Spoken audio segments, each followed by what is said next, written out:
Páramo y mi palabra es en firme.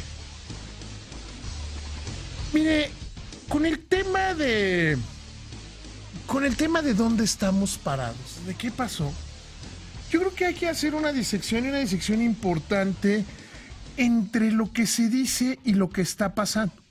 ¿A qué me refiero? Si usted seguía por las redes sociales,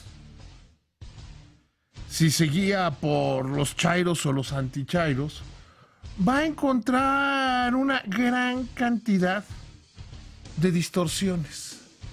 La gente que sigue odiando, la gente que sigue mentándose la madre, la gente que sigue diciendo no es mi presidente, y chairos y derechairos, y prianista y no prianista, todas esas cosas. Pero usted váyase a los hechos, usted váyase a realmente qué es lo que está pasando en la economía mexicana. Si le parece bien, vamos a ir tomando una serie de elementos. Esta misma semana le informé que la inversión extranjera directa superó los 17,400 millones de dólares. Ayer lo platicábamos con la subsecretaria de Economía, Rocío Ruiz, que es muestra de la confianza en la economía mexicana, muestra de que a pesar de el proceso de negociación del Tratado de Libre Comercio, muestra que a pesar de la política comercial de Donald Trump, pues ahí sigue. O sea, ahí siguió la inversión, siguió la confianza. Le voy a dar un siguiente dato. El tipo de cambio se ha portado excepcionalmente bien. Y era previsible que así fuera en la medida que la elección transcurriera como efectivamente lo hizo. Una elección tranquila, una elección donde, pues sí, ciertamente asesinaron a más de 120 candidatos de todos los partidos políticos, pero no era una violencia política. Es la violencia que desgraciadamente padecemos todos los mexicanos. Es una parte de la sociedad que estaba siendo más visible.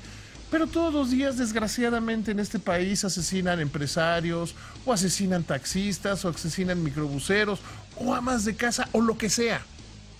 Eso es una de las grandes agendas pendientes, pero no hubo violencia política. No había, no se querían matar unos políticos contra otros. No lo hubo. No hubo violencia política. Y la elección se dio transparente. El día que se llegó al final, todo el mundo sabía quién había ganado. Fue hasta anticlimática, diría yo. Fue clara, fue contundente, fue inobjetable la elección presidencial. No hubo nada que discutir en materia electoral. Por el otro lado, el tipo de cambio, el peso es una moneda global, y eso hay que insistirlo mucho. Es una moneda que se mueve mucho más con base en los movimientos internacionales que una moneda que se mueva con base en las cuestiones nacionales. 7 de cada 10 pesos que se operan tienen que ver con la economía internacional. Si juntamos el crecimiento de la inversión extranjera directa más la estabilidad en el tipo de cambio, llegamos a un punto. La economía mexicana es una economía especialmente sólida, especialmente fuerte. Una economía que ha venido construyendo a lo largo de los años grandes e importantes cimientos. Si usted escucha a quienes estarán muy probablemente en la Secretaría de Hacienda, a Carlos Ursúa, a Esquivel, a Gerardo Esquivel hablar, ellos no están hablando de... Ellos no están hablando de enfrentar una crisis. Ellos hablan de que la estabilidad no es suficiente.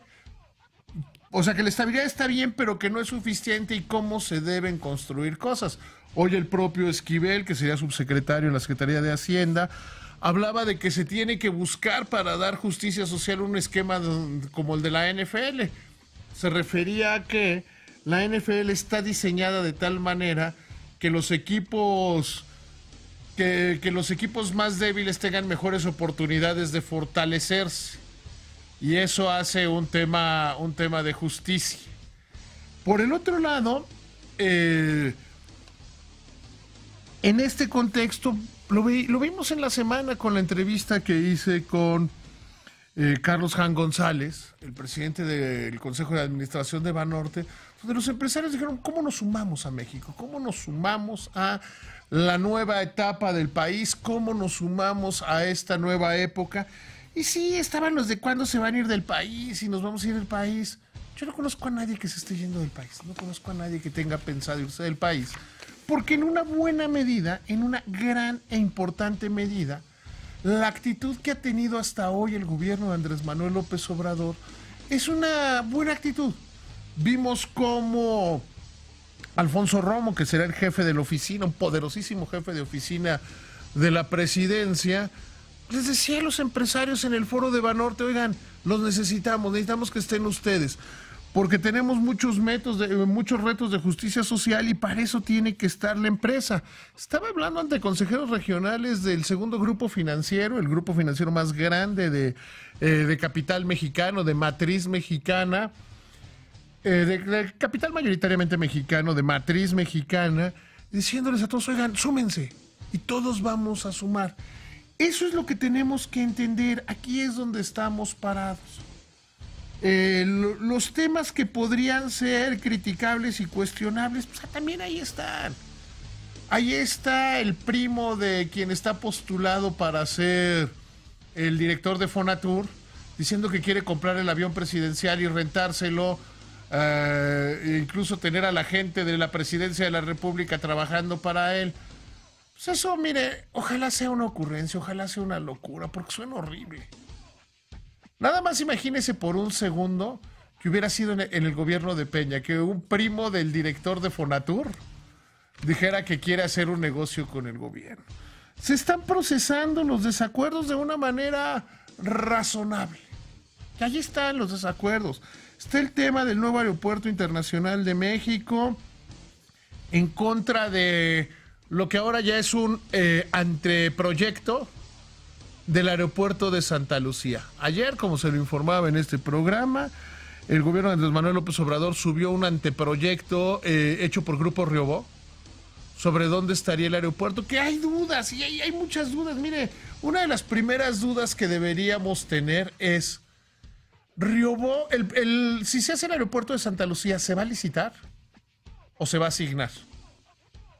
El Grupo Riobó ¿va a participar en la licitación o en la asignación? ¿O en qué momento Grupo Riobó va a decir que ellos no van? Porque José María Riobó, el dueño de esta empresa, el principal accionista, pues es el asesor en este tema de López Obrador. ¿Se imagina que se lo dieran? O sea, son cosas que hay que tener y se vienen dirimiendo las diferencias. La iniciativa privada ya vio el anteproyecto, ya tiene sus dudas. En la próxima reunión debe haber una gran batería de preguntas, de cosas que se necesitan conocer, que se necesitan saber y a las que yo le invito a que usted se informe, que usted esté informado, que usted sepa. Y hay algunos otros temas de cómo irse acomodando, de cómo irnos integrando como país.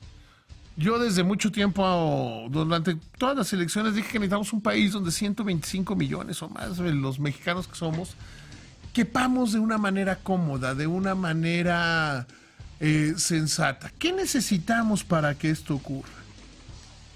Que los acelerados, los aislados en las redes sociales empiecen a ser mucho más inteligentes, o su voz, esta que Humberto Eco definió como la rebelión de los imbéciles, comience a ser más pequeña, comience a ser más chiquita, que comiencen a oírse menos y fijarnos mucho más en los hechos, en los datos concretos, en lo que sí cuenta. ¿Qué es lo que cuenta? Cuenta que la economía mexicana está creciendo, como muy probablemente se confirmará mañana cuando se conozca el dato del INEGI. Cuenta también que se sigue captando inversión extranjera a tasas históricamente elevadas. Cuenta también que hemos tenido una gran fortaleza, gran fortaleza para enfrentar pues esta actitud en contra del libre comercio de Donald Trump, para enfrentar esta renegociación del Tratado de Libre Comercio, que se lo decía hace unos días cuando se conmemoraba el inicio de un año de negociaciones, que hace un año, pues, en cualquier declaración de Trump era un escándalo y siempre surgía alguna versión. Y hoy surgen versiones y surgen otras versiones y las contraversiones. En esta semana de negociaciones salió el rumor de que México y Estados Unidos se iban a dar la mano. Surgió el rumor de que iba a desaparecer la estacionalidad en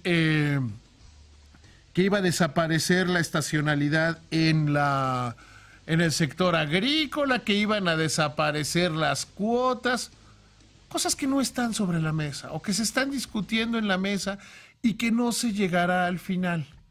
Sí hay equipos negociadores, sí, pero pues, hasta que se llegue al final. Hoy Jesús Seade, quien es el representante, el que sería el jefe de la negociación del nuevo gobierno, que está trabajando ya, que trabaja con el gobierno actual en la negociación, decía que la cláusula sunset va para afuera. Pero eso no es una revelación, eso es un hecho. Todos sabemos que si hay cláusula sunset, nadie quiere firmar el Tratado de Libre Comercio. Bueno, sí, Trump, pero no lo quieren firmar los empresarios de los Estados Unidos, y no lo quieren firmar los empresarios de Canadá, y no los quieren firmar los empresarios de México. Canadá, lo sabemos, no está en la mesa de negociaciones. Así las cosas, fijémonos dónde estamos parados. Y bajémosle a ese odiito, ese rencor, ese de van a necesitar vitacilina, ese no es mi presidente, a ese tipo de cosas. No construyen, no sirven, no, y además no están apoyadas en la realidad. Vemos, hasta hoy, a un gobierno de Andrés Manuel López Obrador que hace un intento serio de ver hacia adelante, ¿eh? Está haciendo un intento serio de ver hacia adelante y de arreglar las cosas. No se percibe, no se ve una intención de atropellar, de pasar encima, de vengarse, etcétera, etcétera, etcétera. Entonces ya pasaron las elecciones, ya hay presidente electo. Las cosas están funcionando afortunadamente bien, y sería un error verdaderamente grave, echarlas a perder. Esta es mi palabra y es en firme.